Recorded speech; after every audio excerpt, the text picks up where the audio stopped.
क्या आपने कभी सोचा है कि रोजे हमेशा बुध के दिन ही क्यों शुरू होते हैं? क्या आपने कभी सोचा है कि रोजे रखने की तादाद 40 ही क्यों रखी गई? अगर 40 है तो फिर हम इतवार का रोजा क्यों नहीं रखते? क्या यह महज इत्तेफाक है या इसके पीछे कोई गहरा रूहानी राज छुपा हुआ है? खुदावंद यसु मसीह के कादिर और जलाली नाम में आप सबकी सलामती हो। आज की इस वीडियो में हम इसी राज से पर्दा उठाने वाले हैं। लेकिन ठहरें, क्या आपको मालूम है कि ऐश वेडनेसडे का ताल्लुक राख से क्यों है? आखिर क्यों कलीसिया में कुछ लोग अपने माथे पर राख लगाते हैं? क्या ये किसी पुरानी रवायत का हिस्सा है या इसके पीछे बाइबल में कोई खास पैगाम मौजूद है?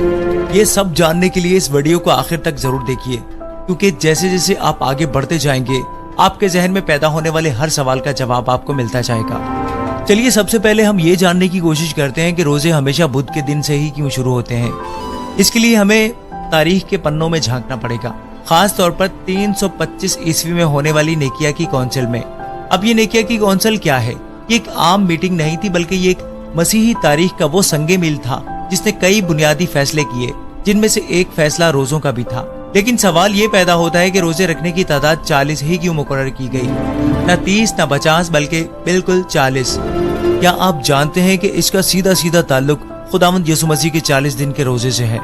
जी हाँ, खुदावंद यसु मसीह ने बियाबान में जाकर 40 दिन का रोजा रखा था और कलीसिया ने उसी दिन को बुनियाद बनाकर यह तय किया कि रोजे 40 दिन तक रखे जाएंगे। लेकिन फिर एक और मसला पैदा हो गया। अगर रोजे 40 दिन के रखे जाते हैं तो फिर ये 46 दिन के क्यों बनते हैं? क्या वाकई रोजे 40 दिन के हैं या फिर कहीं कुछ गड़बड़ है? यहाँ एक निहायत दिलचस्प बात सामने आती है और वो ये है कि इतवार के दिन रोजा नहीं रखा जाता। लेकिन क्यों?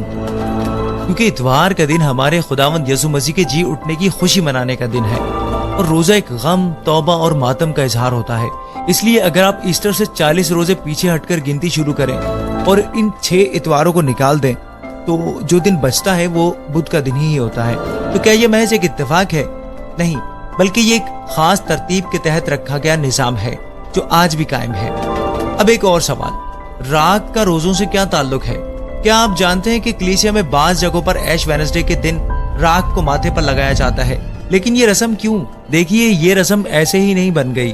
बाइबल मुकद्दस में हमें कई ऐसी मिसालें मिलती हैं जहां तौबा करने के लिए लोग राख में बैठ जाते थे। मिसाल के तौर पर अयूब नबी, जब वो अपनी हालत पर खुदा के सामने नादिम हुए तो उन्होंने क्या कहा? इसलिए मैं खाक और राख में बैठकर तौबा करता हूँ। और यही बात हमें दानियल नबी में भी नजर आती है, जब उन्होंने अपनी कौम के गुनाहों पर टाँट तोड़ा और राख में बैठकर दुआ की। तो क्या राख लगाना महज एक रस्म है? नहीं, बल्कि ये खुदा के हुजूर आजिज़ी और तौबा का निशान है। ये सब बातें आपके जहन में क्या सवाल पैदा करती हैं? क्या आप पहले से ये सब जानते थे या फिर ये वीडियो देखकर आपको कोई नया इंकशाफ हुआ? अपनी राय नीचे कमेंट में जरूर दीजिए, क्योंकि अगली वीडियो में हम एक और दिलचस्प सवाल पर बात करने वाले हैं।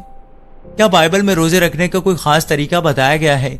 ये एक जबरदस्त बहस का मौजू है। अगर आप इसका जवाब जानना चाहते हैं तो अभी हमारे चैनल को सब्सक्राइब करें और बेल आइकन को दबाएं, ताकि कोई भी कीमती मालूमात आपसे छूट ना जाए। खुदावंद यसु मसीह के नाम में आप सब पर खुदा की बरकत हो।